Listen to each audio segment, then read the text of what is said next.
we have this saying that you hear sometimes. It's fais bon courage, fais bon courage.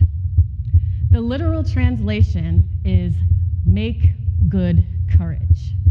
Usually, you hear it in times of mourning and in times of grief, and occasionally, you'll hear it as a word of encouragement as you exit a conversation. My devout Catholic mother might be embarrassed to know that it wasn't until I was much older that I made the connection that this was actually shorthand for a Bible verse. It's Psalm 27. Wait on the Lord, be of good courage, and he will strengthen thine heart. Now, don't worry, though I do have a little bit of Jesus in me, I am not here to preach today, so fear not. But I did spend a lot of time thinking about that verse as I prepared for my talk here at TED. Be of good courage. I actually prefer the Creole version because there's more agency in the idea of making good courage as opposed to just having it innately. So why courage? Because we are in truly trying times in our nation.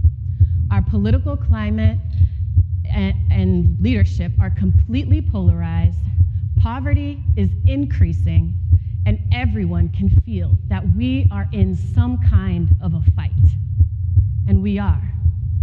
We are in a battle. It's not a battle of ideas or some political campaign. It's a battle against ourselves.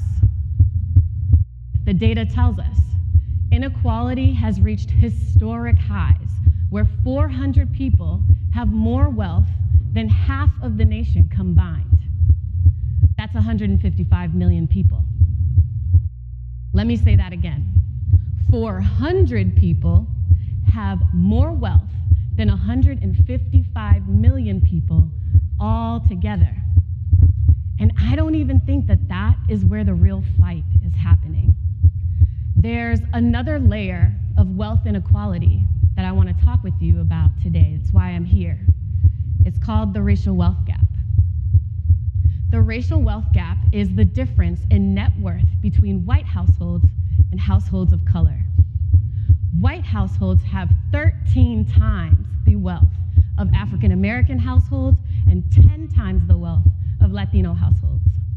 That number has been growing and growing exponentially since the 1980s, which is as far back as the data goes.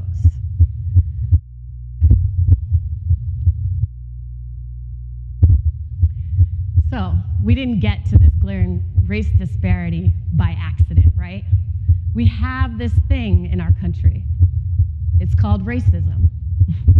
It's personal, it's institutional, and it is structural. And almost all of what we do, especially if it's a matter of public policy, has some kind of racial underpinning that impacts the way we write and introduce legislation, all the way down to how we implement it at the most local level. But when we think about wealth, we think about it more personally. We think we create our own wealth. It's this bootstrap mentality that we have, where if you're successful, it's solely because of your individual efforts, as opposed to a set of factors that came together and aided you in your pursuit of success. Factors like good health, access to financial capital, the neighborhood where you grew up, literacy, housing stability. The list gets pretty long when you think about it. Clean water, infrastructure, roads. Could you imagine if every individual was building their own roads to get to where they're going? Surely one couldn't think that success can happen without some of these supports. Well, all of the factors that I just listed are highly influenced by public policy, and so is the racial wealth gap.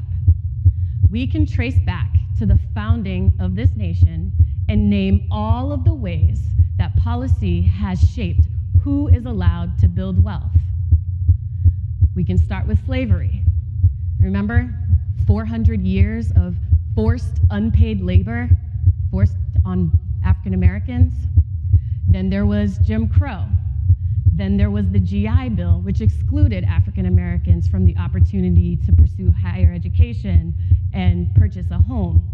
Then there was redlining, the war on drugs, mass incarceration, and most recently, the Great Recession, which gave $750 billion right back to the very banks and financial institutions that wiped out more than half of the wealth in Black, Latino, and Asian communities. Wealth that took more than 40 years to build. So that's how we got here. Let's talk about how the racial wealth gap plays out today. Have you ever had to take out a payday loan?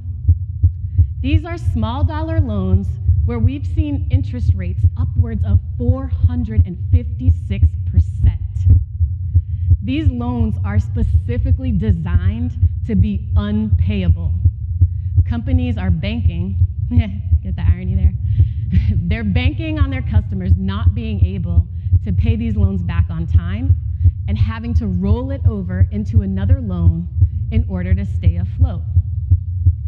It is no small coincidence that these payday loan centers are 8 times more concentrated in African American and Latino neighborhoods.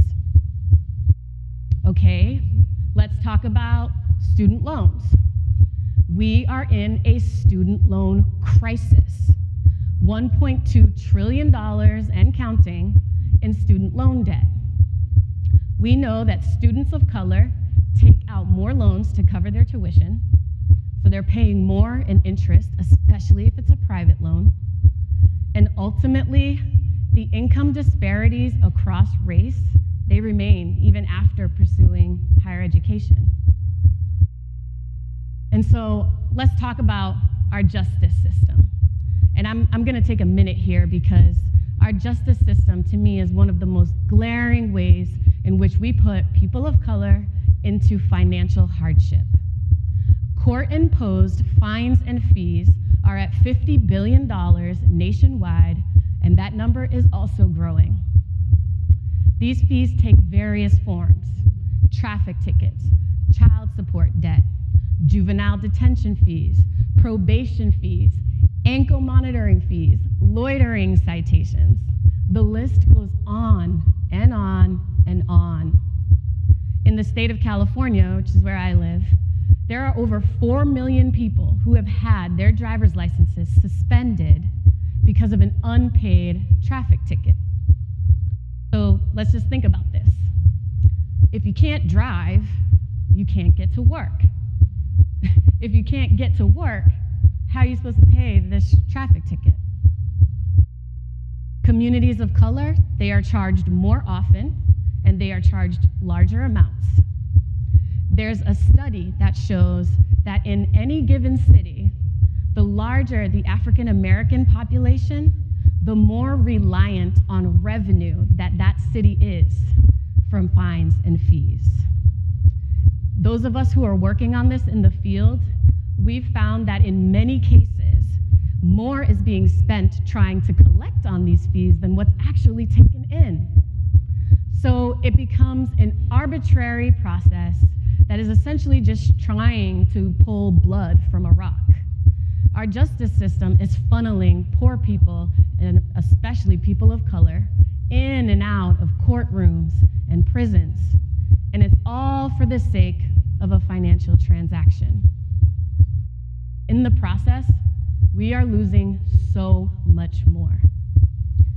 I always think about the fact that Eric Garner, he was stopped because he was allegedly selling loosies, single cigarettes. So he was a low-income person, literally trying to make a buck, and he lost his life. Alton Sterling, he was shot in the back by police in South Carolina. His family says that he was running because he was afraid that he was going to get arrested because of his unpaid child support debt. We have a systemic problem and it circles around race and wealth. Brian Stevenson is a renowned attorney. He fights against mass incarceration. And he argues that the opposite of poverty is not wealth, but rather it's justice. And while I think he's right, I mean, he's been in the game longer than I have, but I can't help the fact that I'm a millennial. I need a more immediate solution, something a little more tangible. So I think of it this way. If we had the courage to address the racial wealth gap, the hoarding of resources by those at the top, the stripping of financial resources from people of color, and the constant pressing of poor people into permanent cycles of debt. If we had the courage to enact the policies to address these issues, we might see more justice. And these policies that I'm talking about, they exist already. We can place an interest rate cap on predatory payday loans. We can eliminate the need for student loan debt. We can follow in the footsteps of the state of New York, which is now offering free tuition to low and moderate income students. There are communities that have made the decision to stop issuing warrants for unpaid fines and fees. So this means that there isn't someone trying to arrest you because you couldn't afford that unexpected traffic ticket or last month's child support bill. So if we're gonna be in this fight, these are the right things to fight for. So why don't we? I think it's because our political system is designed in such a way that discourages courage.